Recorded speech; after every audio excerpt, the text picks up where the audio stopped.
an 80-year-old doctoral student at NCU. I'm filming this right in the middle of the hurricane in Port St. Lucie, Florida. This is my signature assignment for 7100 for week 7 for Dr. Bonnie Towson. Today I will model for you a tool, a hand plan for improving student writing scores, kindergarten through 6th grade. I will share a 2nd and a 4th grade, and I will show you what the hand plan looks like, and we'll start by using a kinesthetic model. So when I teach the hand plan to kindergarten, I teach it like this. Topic, detail, detail, detail, detail, wrap up. My turn. Topic, detail, detail, detail, detail, wrap up. Your turn. Let's do it together. Here we go. Topic, detail, detail, detail, detail, wrap up. That's the way I began teaching the process of a hand plan. I use I do, we do, you do. Next, I'm going to move to exactly how you create a hand plan. When students go in to do their writing assessment, they're not allowed to have any type of graphic organizer with them. This eliminates that problem because all they do is place their hand down on their paper and draw, okay, big fat fingers around. So this is what the hand plan looks like.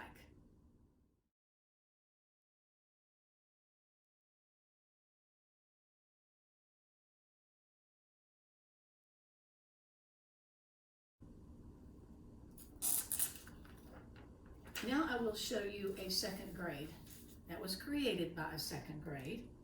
And so we were actually working on signs of spring. So I always do some kind of a motivational thing. So I pull out whatever it is that I want to use for motivation, and this is how I would start.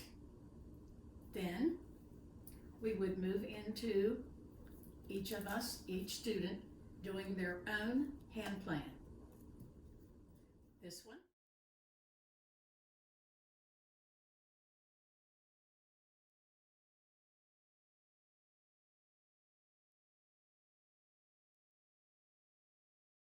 Is a 2nd grade.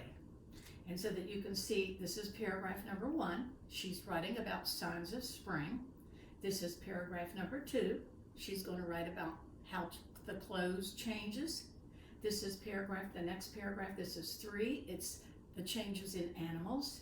Paragraph number 4 are what are the changes in nature. Paragraph number 5 is getting to go to the pool. And paragraph number 6 is wrap up. So that you can see it is all organized. Each one of these bullets becomes a sentence. So I teach my student when they're doing this, number 1, we do this. We use a slinky to stretch our sentences out to make sure our sentences are strong.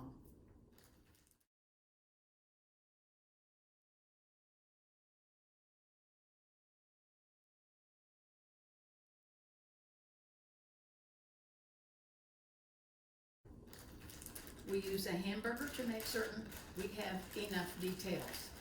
So, this is the top of my hamburger. I have tomato, I have cheese, I have my burger, I have a slice of onion, I have cheese, another hamburger, this is my lettuce, and the bottom of my burger looks like this. So this is how I teach them to get their paragraphs stronger. It's called a hamburger plan, which has been around for years.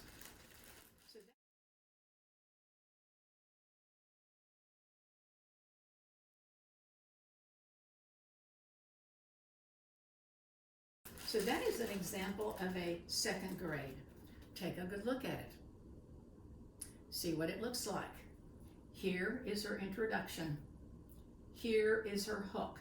She's going to use the sounds of spring. Laughing, buzzing, quacking. And this is her introductory statement. All neat, tidy, and organized on the hand plan. So that is a sample of a 2nd grade hand plan. Now I'm going to show you a 4th grade one. And this is an actual one from my school.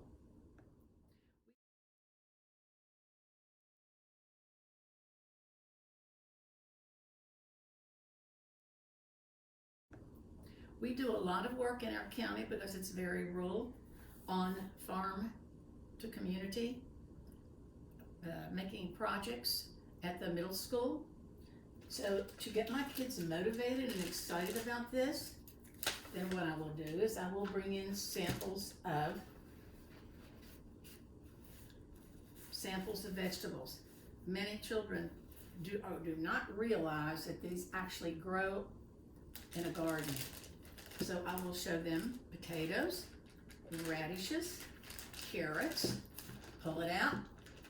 I want them to be able to see, I want them to be able to feel, I want them to be able to touch. This is part of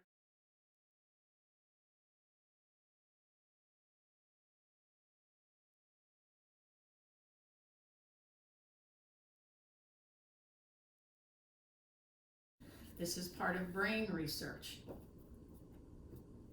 So, before they would start to fill in their hand plan, I would have them meet with a partner.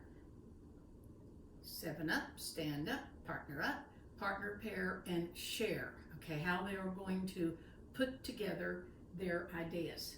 So this one is called Nourishing Kids and Farmers. It's putting together the two things, the kids in the school system and the farmers in the community. So this is an actual 4th grade hand plan. The first big idea was planting. So each of the bullets that come down the side, okay, remember, those are sentences, and I encourage them each to have their own slinky so that they can stretch their sentences out. The second idea is how it's the required care. What are the things they need to do, okay, to care for the garden? The third idea is teamwork. How the farmer and the students in the middle school, 4th grade, whatever grade level you're working with, how they have to be able to work together to pull this off. And the next one is what happens afterwards, the harvesting of their produce. And of course, the last one is the summary statement, and right at the top you can see it says summary. So the summary circles back to the beginning paragraph. That's the way I taught my students to sort of connect it all together, okay, with a summary statement. Ladies and gentlemen, that includes this tutorial on how to do a hand planning. Do any of you have any suggestions about how we might be able to improve? What are the things that we need to do?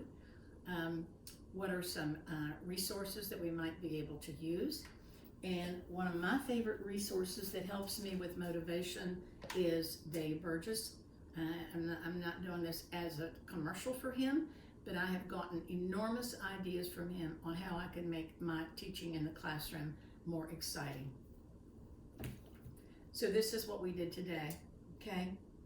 The purpose is to teach kids, okay, how to be more efficient with their writing. I modeled, I would have them practice. I modeled, I would have them practice.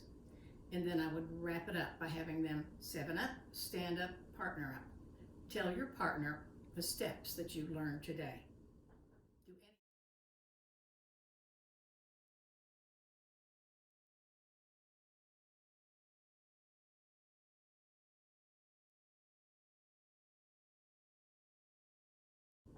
Do any of you have any questions?